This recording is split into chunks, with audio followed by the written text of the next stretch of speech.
ಇದು ಅನಿಸ್ಬಹುದು. ನಾನು ಈಗ ಬರ್ತಾ ಕಾರಲ್ಲಿ ಹೇಳ್ತಾ ಇದ್ದೆ, ಯಾರೋ ಡಿಸೆಂಬರ್ 18ಕ್ಕೂ ಮಾಡ್ತಾ ಇದ್ದಾರೆ ರಾಜ್ಯೋತ್ಸವವನ್ನ. ಡಿಸೆಂಬರ್ 28ಕ್ಕೂ ಮಾಡ್ತಾರೆ. ಇದು ತಪ್ಪಿಲ್ಲ, ಯಾಕೆಂದ್ರೆ ಇದು ರಾಜ್ಯೋತ್ಸವ ನಿತ್ಯೋತ್ಸವ ಆಗ್ಬೇಕು. ಈಗ ತಾನೇ ರಾಷ್ಟ್ರಕವಿ ಕುವೆಂಪು ವಿರಚಿತ ಒಂದು ನಾಡಗೀತೆಯನ್ನ ಈ ಆರ್ಕೆಸ್ಟ್ರಾದವರು ಬಹಳ ಸಾಂಪ್ರದಾಯಿಕವಾಗಿ ಇಲ್ಲಿ ಹಾಡಿದ್ರು. ಉದ್ಘಾಟನಾ ಕಾರ್ಯಕ್ರಮ ಅನ್ನೋ ರೀತಿ, ಭಾರತ ಜನನೀಯ ತನುಜಾತೆ ಜಯ ಹೇ ಕರ್ನಾಟಕ ಮಾತೆ.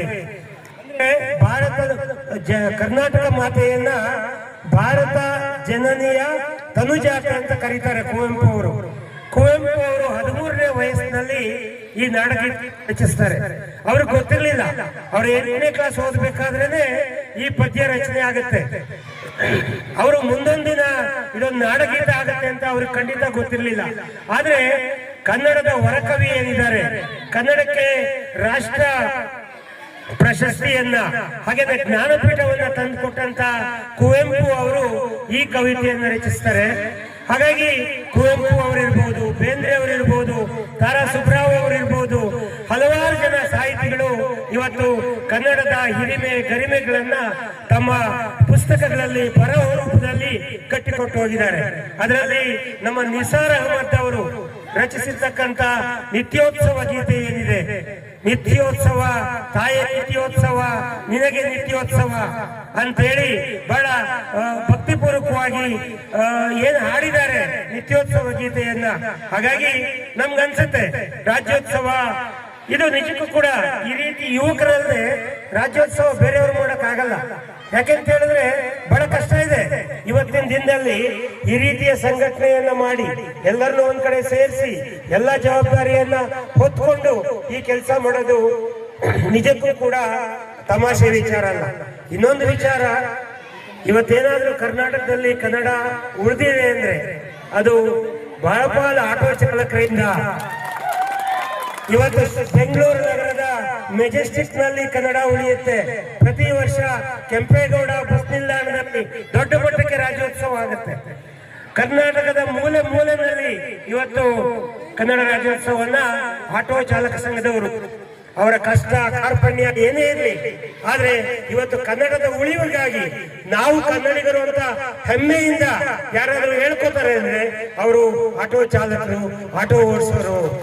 ಇವರೆಲ್ಲ ಶಂಕರ್ನಾಗ್ ಆಟೋ ಬೆಳೆದವರು, ಆಟೋ ರಾಜ ಶಂಕರ್ನಾಗ್, ಹೌದಲ್ವಾ?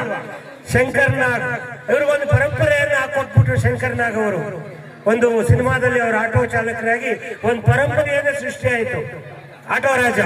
ಆ ಕಾರಣಕ್ಕಾಗಿ ಇವ್ರು ಹೇಳಿದ್ರು, ನಮ್ಮ ಶಿವ ಅವರು ಒಂದು ಬಡವರ ಪಾಲಿನ ಆಂಬುಲೆನ್ಸ್ ಆಟೋ ಅಂತ ಹೇಳಿ, ರಾತ್ರಿ ಎಷ್ಟೊತ್ತಲ್ಲೇ ಆಗ್ಲಿ ಯಾರೇ ಕಷ್ಟದಲ್ಲಿರ್ಲಿ, ಯಾವುದೋ ಹೆಣ್ಣು ಮಕ್ಕಳಿಗೆ ಡೆಲಿವರಿ ಇನ್ನೊಂದು ಮತ್ತೊಂದು ಅಂತ ಬಂದಾಗ ಯಾವುದೇ ಸಂಕೋಚ ಇಲ್ಲದೆ ಅಣ್ಣ ಅಂತ ಹೋಗಿ ಬಾಗಿಲು ತಟ್ಟಿದ್ರೆ ಅವರು ಯಾವುದು ಸಬು ಬೇಡದಂಗೆ ಬರ್ತಾರೆ. ಆ ಕಾರಣಕ್ಕಾಗಿ ನಿಜಕ್ಕೂ ಕೂಡ ನನ್ನ ಕಡೆಯಿಂದ ನಮ್ಮೆಲ್ಲ ಆಟೋ ಚಾಲಕರಿಗೆ ಸಂಘದವರಿಗೆ ಒಂದು ದೊಡ್ಡ ನಮಸ್ಕಾರ. ನಿಮ್ಮೆಲ್ಲರಿಗೂ ನಿಮ್ಮ ಕರ್ತವ್ಯ, ನಿಮ್ ಕೆಲಸ ನನಗೆ ಗೊತ್ತಿದೆ. ಯಾವ ಆಟೋ ಚಾಲಕರು ಕೂಡ ಶ್ರೀಮಂತರಲ್ಲ. ನಿಮ್ದು ಅವತ್ತಿನ ದುಡಿಮೆ, ಅವತ್ತಿನ ಖರ್ಚು. ಎಷ್ಟೋ ಸಾರಿ ಆಟೋ ಚಾಲಕರು ಬಿಸ್ನೆಸ್ ಇಲ್ಲದೆ ಖಾಲಿ ಜೇಬಲ್ಲಿ ಮನೆಗೆ ಕಣ್ಣೀರು ಹಾಕೊಂಡು ಹೋಗಿರೋ ಸಂದರ್ಭಗಳು ಕೂಡ ನನ್ನ ಸ್ನೇಹಿತರು ಕೆಲವರು ಉದಾಹರಣೆ ಕೊಟ್ಟಿರುವಂತದ್ದಿದೆ. ಆದ್ರೂ ಕೂಡ ಇವೆಲ್ಲ ಕಷ್ಟಗಳ ಮಧ್ಯೆ ಕೂಡ ಈ ರೀತಿಯ ಸಾಹಸಕ್ಕೆ ಕೈ ಹಾಕ್ತಾರೆ. ಆ ಕಾರಣಕ್ಕಾಗಿ ಅವರು ನಿಜಕ್ಕೂ ಕೂಡ ಅಭಿನಂದನಾರ್ಹರು. ಇವತ್ತು ಕನ್ನಡ ನಾವು ಕೇವಲ ಒಂದು ಭಾಷೆ ಅಲ್ಲ, ನಾವೆಲ್ಲ ಇಲ್ಲಿ ಆರ್ಕೆಸ್ಟ್ರಾ ಅಂತ ಕೇಳೋದಕ್ಕೆ ಬಿಟ್ಟಿದ್ದೇವೆ. ಇವತ್ತು ಆರ್ಕೆಸ್ಟ್ರಾದವರು ಅಷ್ಟೇ, ಏನಾದ್ರೂ ಕನ್ನಡ ಮತ್ತೊಮ್ಮೆ ಜನಪ್ರಿಯವಾಗಿದ್ದರೆ ಆರ್ಕೆಸ್ಟ್ರಾದವರು ಕೂಡ ಒಂದು ಕಾರಣ ಆಗ್ತಾರೆ. ಎಲ್ಲರೂ ಆರ್ಕೆಸ್ಟ್ರಾದವರು ಎಲ್ಲಿದ್ದೀರಿ? ಅವರು ಕೂಡ ಹಳ್ಳಿಗೆ ಬರ್ತಾರೆ, ಇಲ್ಲಿ ಬಂದು ಕೊಡೋ 10,000ನೋ 15,000ನೋ 20,000ನೋ ಇಸ್ಕೊಂಡು ಒಂದು ತಂಡ ಬಂದು ಇಷ್ಟೆಲ್ಲ ವ್ಯವಸ್ಥೆ ಮಾಡಿ ಕಾರ್ಯಕ್ರಮವನ್ನ ಮಾಡಿ ಹೋಗ್ತಾರೆ. ಇದೆಲ್ಲ ಇರೋದ್ರಿಂದಾನೇ ಇವತ್ತು ಕನ್ನಡ ಗಟ್ಟಿಯಾಗಿ ಬೆಳೀತಾ ಇದೆ. ಕನ್ನಡ ಅನ್ನೋದು ಕೇವಲ ಒಂದು ಭಾಷೆ ಅಲ್ಲ, ಬಹುಶಃ ಯಾವುದೇ ಪ್ರಾದೇಶಿಕ ಭಾಷೆಯಲ್ಲಿ ಕನ್ನಡ ಭಾಷೆಗೆ ಇರ್ತಕ್ಕಂಥ ಶಕ್ತಿ, ಕನ್ನಡ ಭಾಷೆಗೆ ಇರ್ತಕ್ಕಂಥ ಆ ಒಂದು ಇತಿಹಾಸ ಏನಿದೆ, ಇವತ್ತು ಸುಮಾರು 2000 ವರ್ಷಗಳ 3000 ವರ್ಷಗಳ ಇತಿಹಾಸ ಇರ್ತಕ್ಕಂಥ ನಮ್ಮ ಭಾಷೆ ಕನ್ನಡ. ಹಾಗಾಗಿ ಇವತ್ತು ಒಂದು ಕಿವಿ ಮಾತೇನು ಅಂತ ಹೇಳಿದ್ರೆ, ನಿತ್ಯ ಕನ್ನಡ ಹಾಡುಗಳನ್ನು ಕೇಳೋದಕ್ಕೆ ಸಿದ್ಧವಾಗಿ ಕೂತಿದ್ದೀರಾ. ನಾವು ಹೆಚ್ಚು ಸಮಯ ತೆಗೆದುಕೊಳ್ಳೋದಿಲ್ಲ. ಇವತ್ತು ನಮ್ಮ ಹಳ್ಳಿಗಾಡಿನ ಮಕ್ಕಳು ಗ್ರಾಮಾಂತರ ಭಾಗದಲ್ಲಿ ಅವ್ರೇನಾದ್ರೂ ತಮ್ಮ ಕಾಲ ಮೇಲೆ ತಾವು ನಿಲ್ಲಬೇಕು ಅಂದ್ರೆ, ವಿಶೇಷವಾಗಿ ಶ್ರೀಮಂತರ ಮಕ್ಕಳು ಓದ್ಲಿಲ್ಲ ಅಂದ್ರೆ ನಡೆಯುತ್ತೆ. ಅಪ್ಪ ಅಮ್ಮ ಆಸ್ತಿ ಮಾಡಿಟ್ಟಿರ್ತಾರೆ, ಅವ್ರು ಹೇಗೋ ಜೀವನ ಮಾಡ್ಕೊತಾರೆ. ಆದ್ರೆ ಆಟೋ ಚಾಲಕರ ಮಕ್ಕಳು ಓದ್ಬೇಕು, ನಮ್ಮ ರೈತರ ಮಕ್ಕಳು ಓದ್ಬೇಕು, ಕೂಲಿ ಕಾರ್ಮಿಕರ ಮಕ್ಕಳು ಓದ್ಬೇಕು. ಯಾಕೆ ಅಂತ ಹೇಳಿದ್ರೆ ಅವರಿಗೆ ವಿದ್ಯೆ ಒಂದೇ ದಾರಿದೀಪ. ಏನಾದ್ರೂ ಅವ್ರ ಮುಂದೆ ಜೀವನದಲ್ಲಿ ದೊಡ್ಡ ಮಟ್ಟಕ್ಕೆ ಹೋಗ್ಬೇಕು ಅಂತ ಹೇಳಿದ್ರೆ ವಿದ್ಯೆ ಒಂದು ದಾರಿದೀಪ. ಆ ಕಾರಣಕ್ಕಾಗಿ ನಾನು ಇವರು ನನ್ನ ಬರೀ ವಿದ್ಯಾಭ್ಯಾಸ ಮಾತ್ರ ಹೇಳಿದ್ರು, ನಾನು ಶಾಸಕ ಅಂತ ಅವ್ರು ಹೇಳಿದ್ರು. ಯಾಕೆ ಅಂತ ಹೇಳಿದ್ರೆ ಚಿದಾನಂದ ಅಂದ್ರೆ ಎಜುಕೇಶನ್ ಅನ್ನೋದನ್ನು ಬಂದ್ಬಿಟ್ಟಿದೆ. ಆ ಕಾರಣಕ್ಕಾಗಿ ನಾನು ಕೂಡ ಒಬ್ಬ ವಿಧಾನ ಪರಿಷತ್ನ ಶಾಸಕನಾಗಿ 5 ವರ್ಷ ಆಯ್ತು. 5 ವರ್ಷದಲ್ಲಿ 6 ಸರ್ಕಾರಿ ಶಾಲೆಗಳನ್ನ ಅತ್ಯಂತ ಹೈಟೆಕ್ ಆಗಿ ಬಡವ ಮಕ್ಕಳು ಹೋದಂತ ಶಿರಾನಗರದಲ್ಲಿ IB ಸರ್ಕಲ್ ನಲ್ಲಿ 5 ಕೋಟಿ ರೂಪಾಯಿ ವೆಚ್ಚದಲ್ಲಿ ಒಂದು ಸರ್ಕಾರಿ ಶಾಲೆ ಕಟ್ಟಿಸಿದೆ. 5 ಕೋಟಿ ರೂಪಾಯಿ. ಮೈಸೂರು ಮಹಾರಾಜರ ಕಾಲದ ಕಟ್ಟಡ, ಈ ತಾಲೂಕಿನ ಎಷ್ಟೋ ಜನ ರಾಜಕಾರಣಿಗಳು ಅಲ್ಲಿ ಓದಿ ಉದ್ಧಾರ ಆಗಿದ್ದಾರೆ. ಆ ಕಟ್ಟಡ ಬಿದ್ದೋಗ್ತಾ ಇತ್ತು, ಅಲ್ಲಿ 5 ಕೋಟಿ ರೂಪಾಯಿ ವೆಚ್ಚದಲ್ಲಿ. ಇನ್ನು ಬರಗೂರು, ನಾನು ಓದಿದ ಕನ್ನಡ ಶಾಲೆ, ಅಲ್ಲಿ 2 ಕೋಟಿ ರೂಪಾಯಿ ವೆಚ್ಚದಲ್ಲಿ ಒಂದು ಸರ್ಕಾರಿ ಶಾಲೆ ಕಟ್ಟಿಸಿದ್ದೇನೆ. ಇನ್ನು ಗೋಪಿಕುಂಟೆ, ನಾನು ಬೆಳೆದ ಊರು, ಅಲ್ಲಿ 1 ಕೋಟಿ ರೂಪಾಯಿನಲ್ಲಿ. ಇನ್ನು ನಿಮ್ಮ ಸ್ನೇಹಪ್ರಿಯ ಶಿವು ಬಿಡ್ಲಿಲ್ಲ ನನ್ನ. ಇದು ಇಲ್ಲಿ ಅವರು ಎಷ್ಟು ಚೆನ್ನಾಗಿ ಕಮಿಟ್ ಮಾಡ್ತಾರೆ ಅಂದ್ರೆ, ನಮ್ಮನ್ನ ಅದಕ್ಕೆ ಎಳಿತಾರೆ ಅಂದ್ರೆ, ಶಿವು ಅವರು, ಸತ್ಯಭಾಮ ಅವರು ಎಲ್ಲ ತಂಡ ಬಂದ್ಬಿಟ್ಟು, ಇನ್ನೊಬ್ರು ಶಿವು ಅವರೇ, ಅವ್ರು ಇಲ್ಲಿ ಬರಲ್ಲ. ಯಾರು ನಿಮ್ ಚೇರ್ಮನ್ ಶಿವು, MB ಶಿವಣ್ಣ, ಯಾಕೆಂದ್ರೆ ಅವ್ರು ಕಾಂಗ್ರೆಸ್ ಅಲ್ಲಿ ಇದ್ದಾರೆ, ಇಲ್ಲಿ ಬಂದ್ರೆ ತಪ್ಪಿನ ಸ್ನೇಹಿತರು ಅವರು.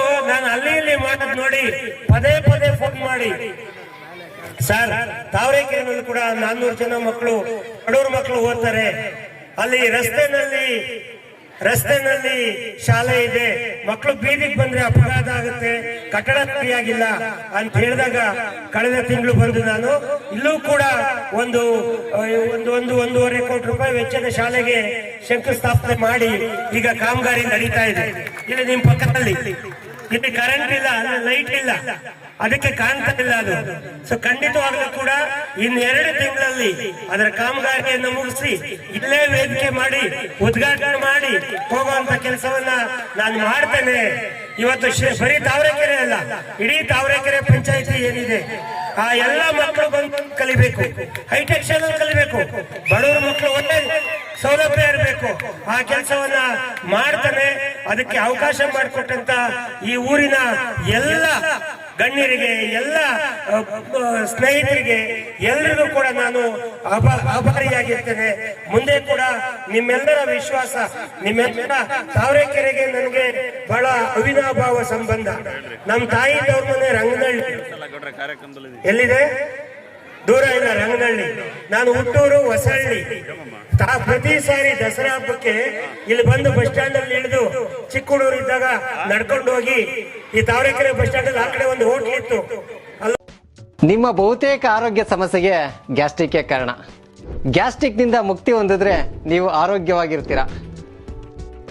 ಪ್ರತಿದಿನ ಜೀನಿ ಗ್ಯಾಸ್ಟ್ರಿಕ್ ರಿಲೀಫ್ ಸೇವಿಸಿ, ಇದು ಗ್ಯಾಸ್ಟ್ರಿಕ್ಗೆ ಉತ್ತಮ ಆಹಾರ. ಜೀನಿ ಗ್ಯಾಸ್ಟ್ರಿಕ್ ರಿಲೀಫ್ ಎಲ್ಲಾ ಮೆಡಿಕಲ್ ಶಾಪ್ಗಳು ಹಾಗೂ ದಿನಸಿ ಅಂಗಡಿಗಳಲ್ಲಿ ಲಭ್ಯ.